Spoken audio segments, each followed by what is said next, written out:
Halo assalamualaikum warahmatullahi wabarakatuh. Selamat datang kembali guys di channel Trader FX.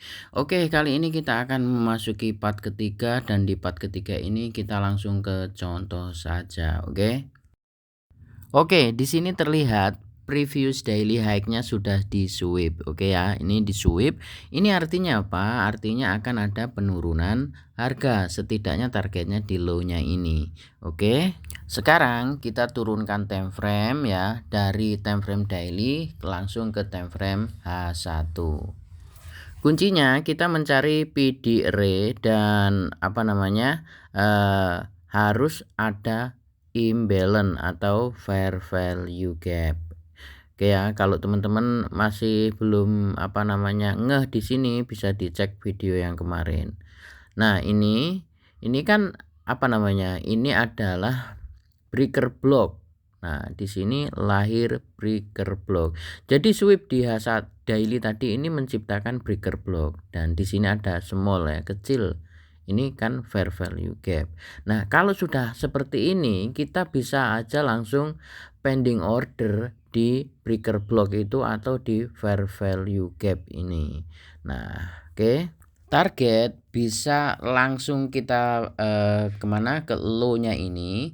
Tapi kalau saya lebih seneng atau lebih aman lah ya kan, di 1:2 aja. Nah, di sini ya kurang lebih. Nah, kalau mau target sampai ke low-nya ini nanti lihatlah price action-nya yang terjadi ketika kita sudah dapat 1:2. Nah, ini kita lihat hasilnya seperti apa. Nah, lebih aman emang konsisten aja 1:2 gitu ya. Kita target di 1:2 itu saya rasa sudah cukup. Kalau kita konsisten di 1:2 itu menurut saya sudah bagus sih itu. Semoga bisa dipahami ya. Ini adalah setup yang kita pakai di previous daily high, daily low, atau weekly high, weekly low, bisa juga di monthly high, monthly low. Ya, seperti itulah kurang lebihnya.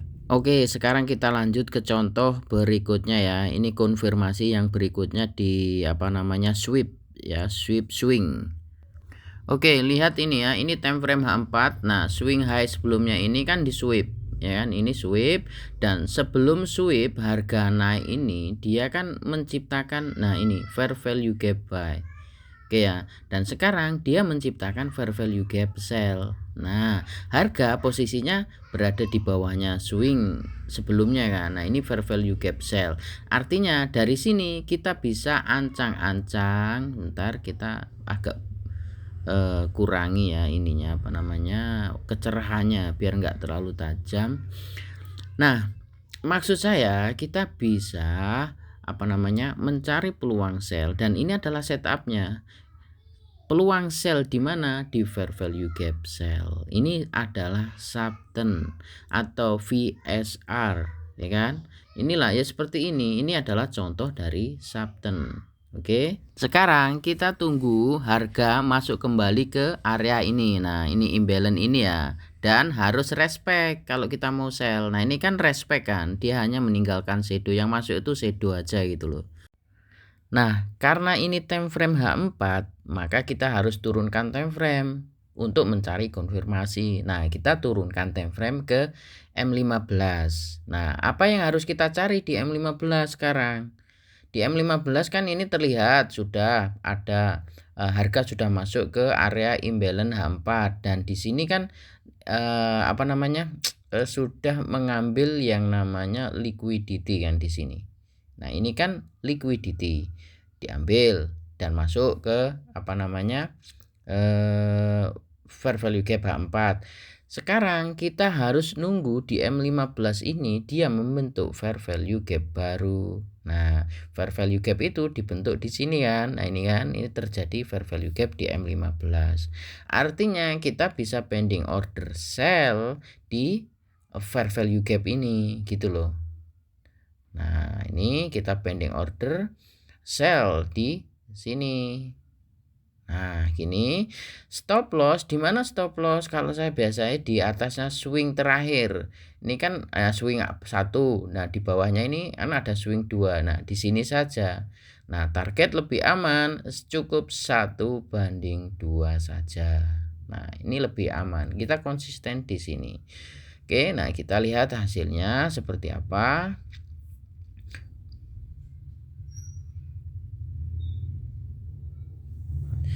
Ya, kurang lebih seperti itu. Jadi teman-teman yang mungkin belum paham alurnya gimana, bisa ditonton video saya yang kemarin, 2 video ya, sebelumnya di part 1 dan part 2. Oke, kita lanjut aja ke contoh berikutnya. Oke, kita masih di time frame H4 dan ini adalah liquidity run. Ya kan, ini liquidity run. Kalau ada liquidity run, apa yang harus kita lakukan? Kita tunggu harga balik lagi ke PD array dan kita punya fair value gap ini di sini. Nah, ini adalah fair value gap di H4. Maka kita tunggu harga balik lagi ke fair value gap ini dan harus respect. Artinya respect, dia tidak mampu close di dalam fair value gap. Dan di sini terlihat ya, harga nggak mampu close di dalam fair value gap. Artinya ini respect. Sekarang kita turunkan time frame ke M15 dan ini adalah M15. Sebelum masuk ke fair value gap di M15 ini, dia melakukan sweep, bukan sweep ya, pengambilan liquidity. Ini break soalnya, maka ini bukan sweep. Maka syaratnya dia harus ada harga yang bisa ngelebihi ini sebagai change of character, atau harus ada subten atau VSR. Kalau misalkan nggak nyampe bikin change of character. Ini bisa disebut change of character karena ini adalah konfirmasi dan perlu dilihat di sini. Ini yang penting. Ini adalah subten. Kenapa? Nah, di sini ini kan ada fair value gap sell sebelumnya, sebelum masuk imbalance ya kan. Nah, di sini terbentuk juga fair value gap buy. Ini artinya ini adalah subten. Nah, kita bisa entry di fair value gap buy ini. Nah, kalau kita pengen lebih detail dengan harapan stop loss lebih kecil, maka kita turunkan time frame ke M1. Dari M15 kita ke M1. Nah, apa yang kita tunggu di M1? Biarkan harga membentuk second leg itu lebih bagus. Second leg itu apa? Ada fair value gap yang kedua. Kedua ini kan kalau kita lihat ini ada fair value gap ya. Nah, ini masuk ke fair value gap. Kita tunggu dia menciptakan fair value gap lagi di dekat sini. Nah, itu lebih aman. Arti sebenarnya kita langsung buy di sini juga bisa. Nah, oke. Nah, ini kan ada fair value gap yang dibentuk di M1. Nah, ini menegaskan bahwa memang big player sudah masuk dan kita bisa ikut pending order buy di sini. Nah, stop loss di bawahnya fair value gap ini. Nah, target cukup 1:2 biar lebih aman. Nah, ya intinya simple seperti ini aja. Yang penting kita itu konsisten, nggak merubah-ubah alur teknik yang kita gunakan. Jadi kalau kita pakai teknik ini ya kita begini aja terus sampai kita mahir. Jangan sampai kita kena stop loss terus pindah lagi teknik. Itu nggak akan membuat kita menciptakan skill kita itu lebih baik. Karena selalu belajar ke hal-hal yang baru. Lebih baik kita pelajari teknik kita itu sampai benar-benar paham, baik itu kelebihan maupun kekurangannya. Gitu loh guys, maksud saya. Jadi saya sudah bikinkan video 3 ini. Ini adalah yang ketiga. Yang pertama kemarin 2 hari yang lalu dan sama kemarin. Nah, semoga bisa bermanfaat. Nah, nanti selanjutnya kita akan fokus menggunakan teknik seperti ini. Jadi kita punya narasi sebelum kita menentukan arah harga, kita sudah punya narasinya.